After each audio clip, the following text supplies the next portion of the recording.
So, good morning. This is our next topic, or the last topic that we have before midterm starts. This is entitled as Understanding Emotion. So, let's get to define first what is emotion. Emotion is a natural, instinctive state of mind deriving from one's circumstances, mood, or relationships with others. So, emotion is a work that comes from within. That's why it was termed as natural, instinctive state of mind that come and or that is derived from our different circumstances, mood, or relationships with others. So if a specific circumstances that we encountered in one day of our life is something positive, immediately or automatically, it will produce a positive kind of emotion.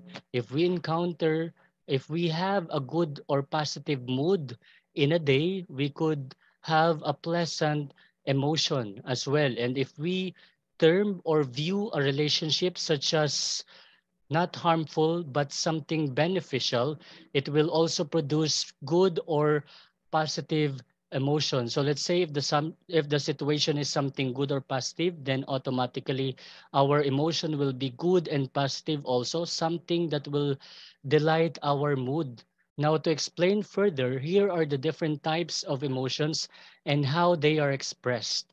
What you can see in your slide right now are the types of emotions like anger, shame, sadness, disgust, fear, surprise, joy, and interest. And those are um, the ways on how we could express our emotions. If we have anger, we could express anger through violence, hostility, resentment, and wrath. And if we have shame, we could express our emotions such as shame through regret, guilt, contrition, chagrin, remorse, and embarrassment. Now, I also wanted to say that basically this is just a representation that we could elicit different emotions and express it in various ways. But at least I wanted to send the information that we must always be in control with our emotions so our actions will be moral. Now, not all emotions are bad or negative as it may seem. Some emotions could actually help us through would help us through with different conflicts and struggles we are facing. I am saying something about the 8 basic emotions and its purpose seen here in our slide number 4. For example, our anger helps us to fight against problems. Our fear protects us from danger. Our anticipation helps us to look forward and plan ahead. Surprise, it helps us to focus on new situations. Our joy or happiness, it helps us to remind us what is important or what is beneficial in our current situation. Our sadness also helps us connect with those we love. And our trust, it helps us to connect with people who help and who should we help as well. And the disgust, it helps us to realize to reject what is unhealthy in our current situation. So emotion will also provide us information on how to deal and manage certain event or situations in our life. Emotions, even those that we feel are unpleasant, seem negative, have a few important uses. So sometimes those emotions that we feel are negative, um, we will be surprised that it has also something benefits like a beneficial for us. Now we are about to discuss here the the important uses of emotions. We have 3 important uses of emotions. Number 1, emotions drive our actions. How does emotions drive our actions? Through basically studying the responses. We have different responses like first, the fight response. In the fight response, you feel irritated and you wanted to argue. There is an outburst, anger, and explosive behavior, and you want to be in control and you want to rule. So basically, our responses depends primarily or according to our circumstances or to the event or situations we are currently confronted with, or to our mood. But it also depends on our choice. It is also always our decision if we would favor this fight response. What is the second response? We call this flight response. Here in flight response, you want to escape and run away. You also do not want to deal with the problem. Instead, you prefer to do something just to avoid the conflict. But still, conflict will haunt you. That is why you still overthink and has difficulty sitting still. So meaning you are overthinking every now and you cannot escape, and you cannot escape to the problem, but you got no choice but to deal with it. Now, our third kind of response is what we call as the freeze response, or you are being unconcerned. So these emotions, through these emotions, you will have a difficulty making decisions because you prefer to simply just walk away, be isolated, and freeze or not do something or ignore what's bothering you.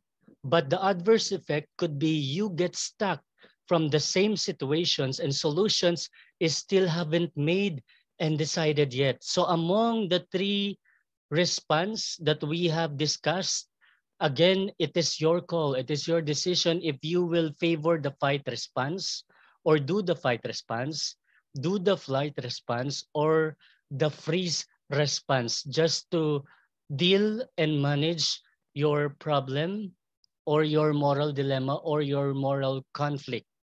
Now, the second way or the second important uses of emotion is emotions tell others that we're dealing with stressors and that we may need support. Okay, so we all need support. So here on the number two, important uses of emotions, and our emotions talks about on how we could deal with our stressors. Now, what do you mean by stressors? When we say stressors, these are the events or conditions in our surroundings that may trigger stress. Examples of stressors are the external and internal stressors. External stressors like deaths, injuries, illnesses, relationship breakdown, being a victim of crime, or retirement. Internal stressors like expectations, demands, misperceptions, assumptions, fear, and anger could also elicit various emotions depending on the subject on how he or she would deal with these external or internal stressors. Number three, important use of emotion is that emotions of wisdom. They tell us something important in our life, that is changing or needs attention. As what you could see in our slide presentation, we have this body temperature that is presented with anger, fear, or disgust.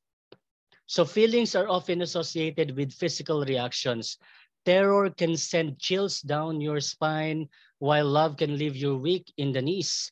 But for example, if we could forgive, we could attain happiness instead of um, continuous anger and fear.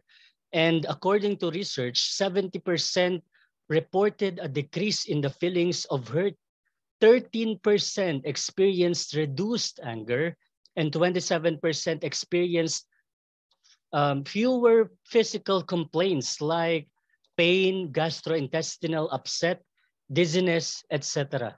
So the implication of this representation is that the practice of forgiveness has also been linked to better immune function and a longer lifespan. So again, it is your call, it is your decision whether or not you will forgive, because once again, emotions have wisdom and it tells us something that is very important regarding to what needs to be focused on regarding our health primarily. So in this slide, in the next slide, we are about to discuss the difference between feelings and emotions. As what you can see in our presentation slide, feelings serve the mind while emotions cater to the body. So our emotion deals with our body while our feelings deals with our mind. Now you could see here um, the difference between emotions and feelings. Emotions are physical states that arise as a response to external stimuli. When we say external stimuli, it has something to do with our environment, what you could see in your current environment or in the situation itself. And when we say feelings, feelings are mental associations and reactions to emotions. So feelings feelings comes first, right after an emotion. Emotion is an arousal before feelings, and it caused by emotions. Emotions is a physical state, like what we have, like what you could see here in the here in the picture, while feelings is a mental associations and reactions. Emotion can be observed through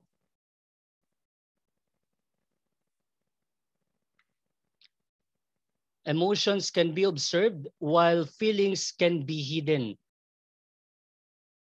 but both of them will give us either a positive or negative feelings or a positive or negative emotion. Now, let's come forward to the theories of emotions. The theories of emotions. First is the appraisal theory of emotion. This proposes that emotions are extracted from our appraisals.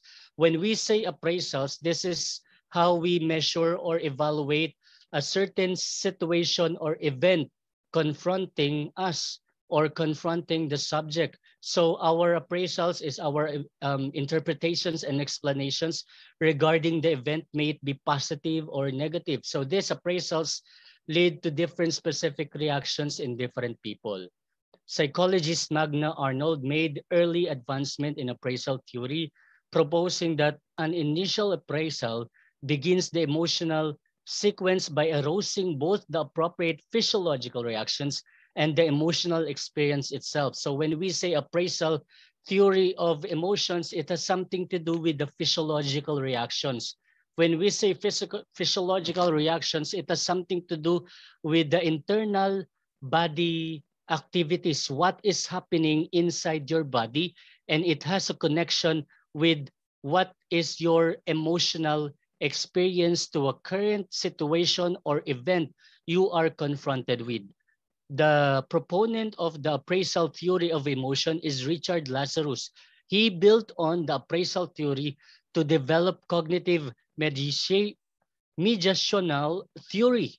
This theory still asserts that our emotions are determined by our appraisal of the stimulus. So again, appraisal is the interpretation or the explanation of what is happening to our environment. Stimulus refers to what is happening to our environment or to the current situation or event you are engaged with.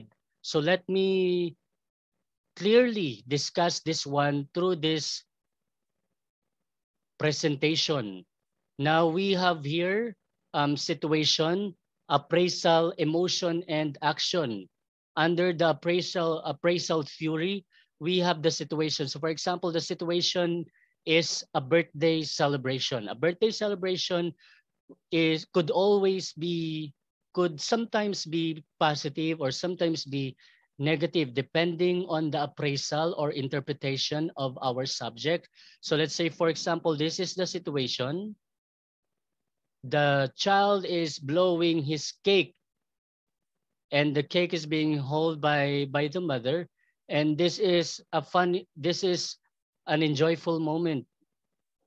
So the appraisal is something good, it's not bad, and it is something beneficial for the emotion of the kid blowing the candles on the cake. And the emotion is liking or something delightful or something pleasurable to our subject. And then what would our subject respond, or how he would respond? He would approach the situation, or he would like the situation. Now, talking about negative, birthday celebration could also be a negative one, especially if you are celebrating your birthday alone. You do not have your mother and father or any member of the family along with you. So that situation itself could also be what could also be your appraisal. It could be something like included in your bad memory. So it is not positive, but it would rather be negative. So what your emotion would be, you will dislike the situation. What would your action or response would be? You would have withdrawal. Again, when we say withdrawal, parang you don't want to celebrate your birthday again and again, and you will not be looking forward towards next year to celebrate your birthday. So the appraisal theory of emotion depends primarily regarding on the subject's appraisal of the situation. Now, the second theory of emotion is the James Lang theory of emotion. This asserts that emotions arise as a result of physiological arousal. Again, when we say physiological arousal, this has something to do with what is happening inside your body. For example, the self-perception of changes in the body produce an emotional experience. So what is happening inside your body could affect or could elicit an emotional experience in our subject. According to the James Lang theory, we experience emotions such as fear, sadness, and happiness only after a physiological arousal such as fight or flight response has occurred. From the previous slides, we have discussed the different kind of response like fight response, flight response, and freeze response. Now, to clearly discuss this second theory of emotion, here is the representation. This is so simple because it has only stimulus, physiological arousal, then comes after is the arisement of the emotion. So in the James Lang theory, there comes the arousal, which is the existence of the snake.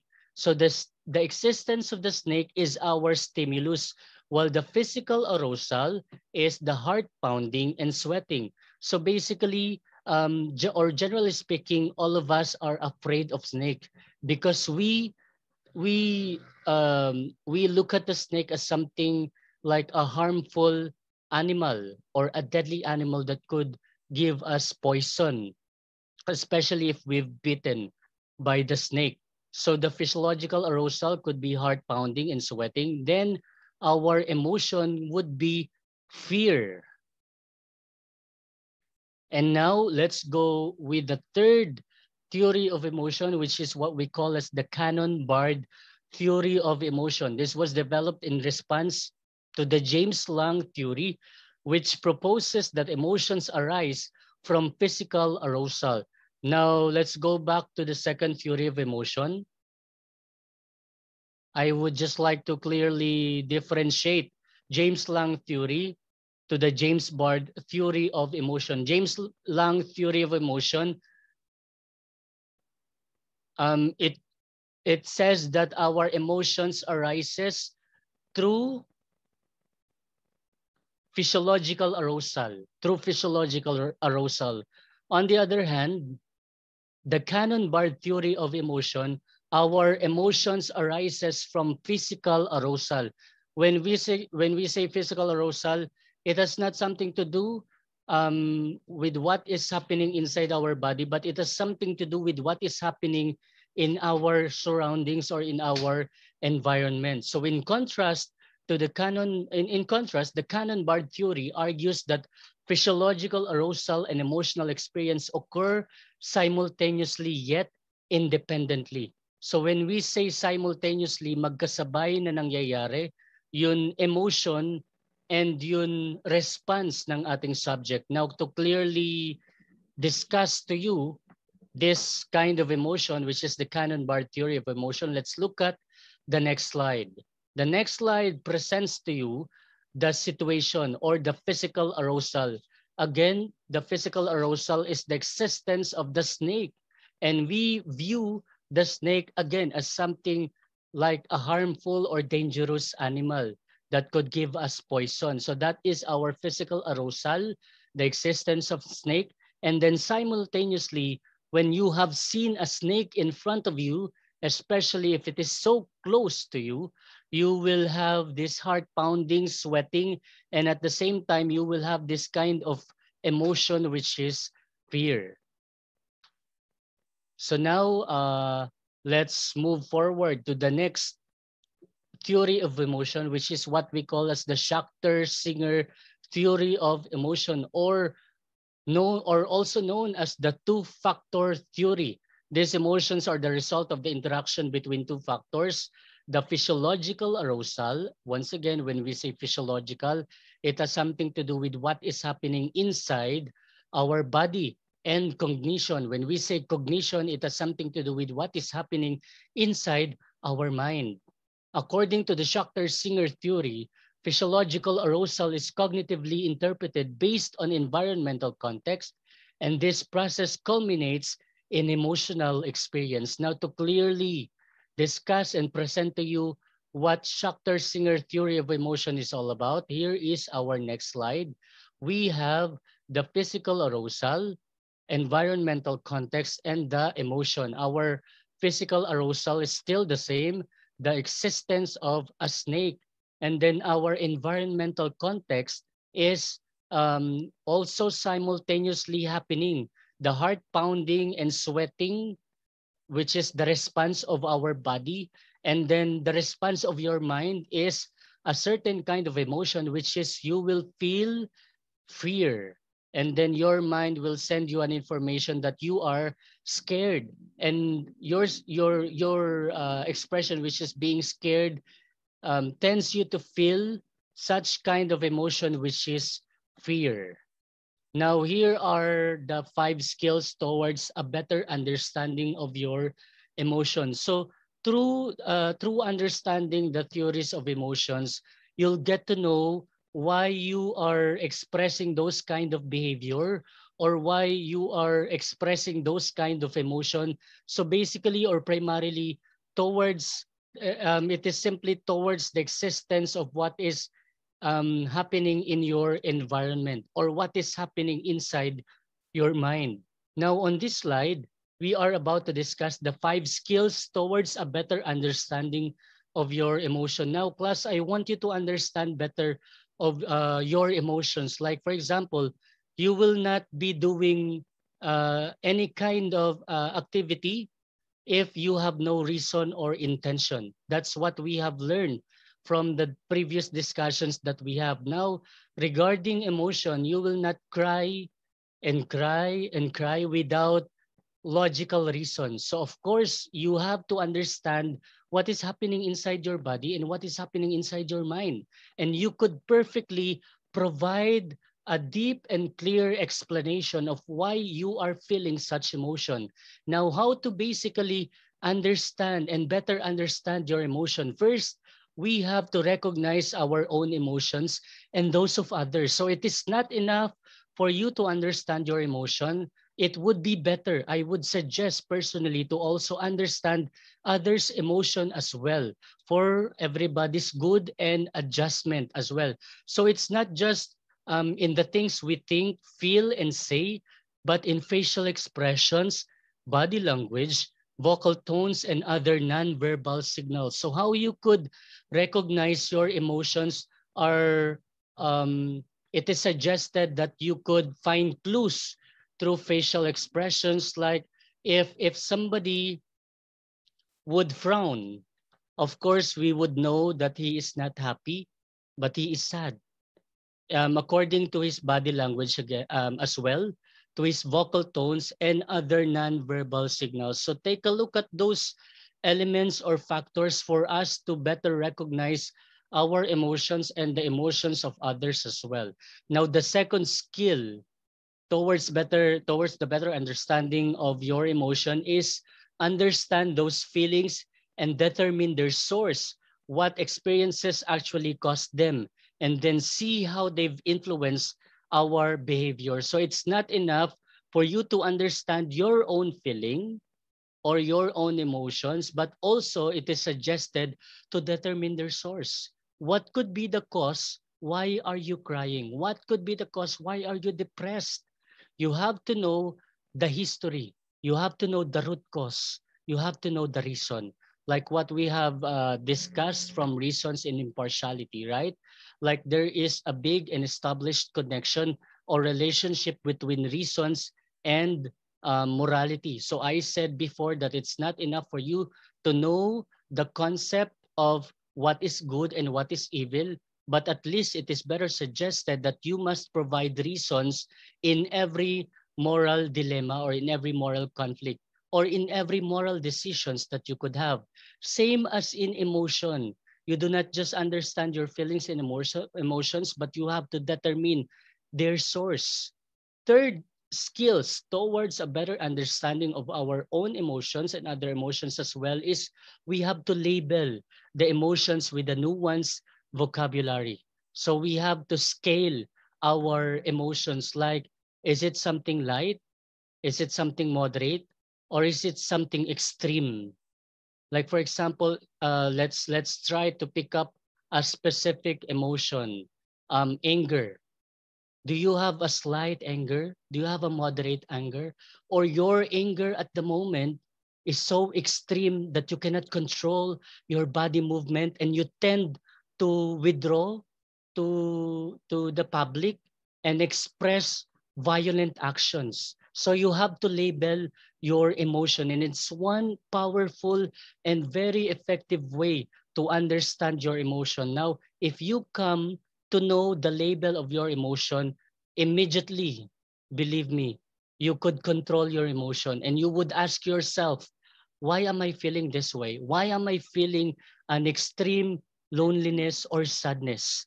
Now, the fourth skill towards a better understanding of our emotion is express our feelings in accordance with cultural norms and social context in a way that tries to inform and invites empathy from the listener. So our emotion also has something to do with our cultural norms. So don't ever forget to also be moral while expressing your feelings.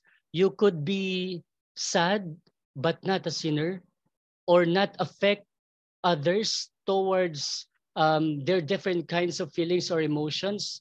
At least what am I saying here is you could control your emotion. If you cannot control what is happening in your environment, at least your response or your emotion or your feelings right at the moment, that one is you could control it.